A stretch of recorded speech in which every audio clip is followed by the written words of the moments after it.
Inilah penyesalan orang tua di alam kubur nanti. Bagi orang tua, anak menjadi tumpuan masa tuanya. Bahkan ba'da wafatnya keberadaan anak soleh sangat berharga buat dirinya.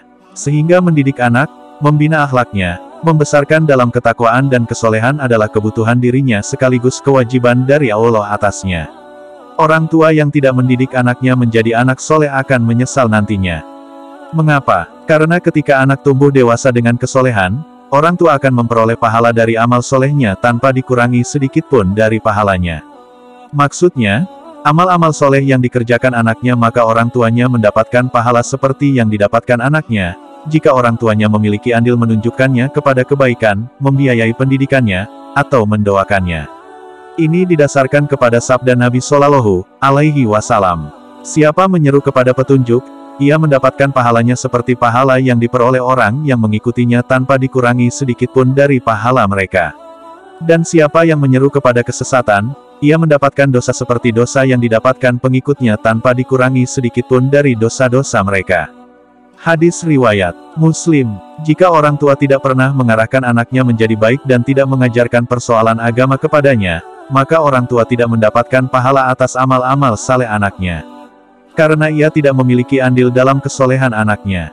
Lebih dari itu, anak-anak soleh mendoakan kebaikan untuk orang tuanya, memintakan ampunan dan rahmat untuknya. Inilah yang paling dibutuhkan seseorang di kuburnya. Dari Abu Hurairah radhiyallahu anhu, Rasulullah Shallallahu Alaihi Wasallam bersabda, apabila seseorang meninggal dunia maka pahala amalnya terputus kecuali 3 perkara, sedekah jariyah, ilmu bermanfaat, atau anak soleh yang mendoakannya. Hadis riwayat Muslim. Di hadits lain, Rasulullah Shallallahu Alaihi Wasallam menerangkan, 7 amalan yang pahala akan terus mengalir kepada hamba saat ia berada di kuburnya setelah wafatnya. Salah satunya, atau meninggalkan anak yang memintakan ampunan untuknya setelah meninggalnya. Hadis riwayat Al-Bazar dalam Kasiful Astar dari Anas bin Malik. Dihasankan Syaikh Al-Albani di Sahih Al-Jami' nomor 3602. Dan laki-laki yang meninggalkan anak saleh, anak itu mendoakan kebaikan untuknya. Hadis riwayat Ahmad dan Al-Tabrani, dihasankan Al-Albani di Sahih Al-Jami' nomor 877. Syekhul Islam di Majmu' fatwanya menyebutkan bahwa doa anak untuk orang tuanya memiliki keistimewaan karena anaknya termasuk dari usahanya. Seperti firman Allah Ta'ala, tidaklah berfaedah kepadanya harta bendanya dan apa yang ia usahakan. Quran Surah Al-Masad 2, salah satu makna, apa yang ia usahakan, adalah anaknya. Sabda Nabi Shallallahu Alaihi Wasallam, sesungguhnya makanan terbaik yang dimakan seseorang adalah hasil usahanya, dan sesungguhnya anak termasuk dari usahanya. Orang tua menjadi sebab adanya anak dan membesarkannya, maka amal anak termasuk dari usahanya sendiri. Berbeda dengan saudara, paman, keponakan dan selainnya, doa mereka bermanfaat untuk yang didoakan. Bahkan doa orang lain yang bukan kerabat juga bermanfaat. Tetapi doa tersebut bukan dari hasil usahanya sendiri.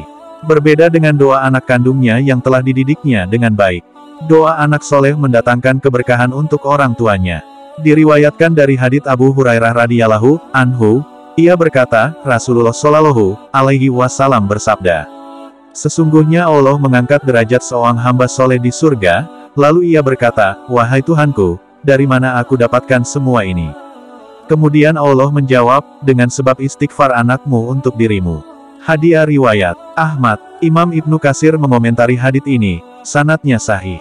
Hadits ini memiliki penguat dari hadits Muslim tentang terputusnya amal seseorang sesudah meninggalnya kecuali 3 perkara.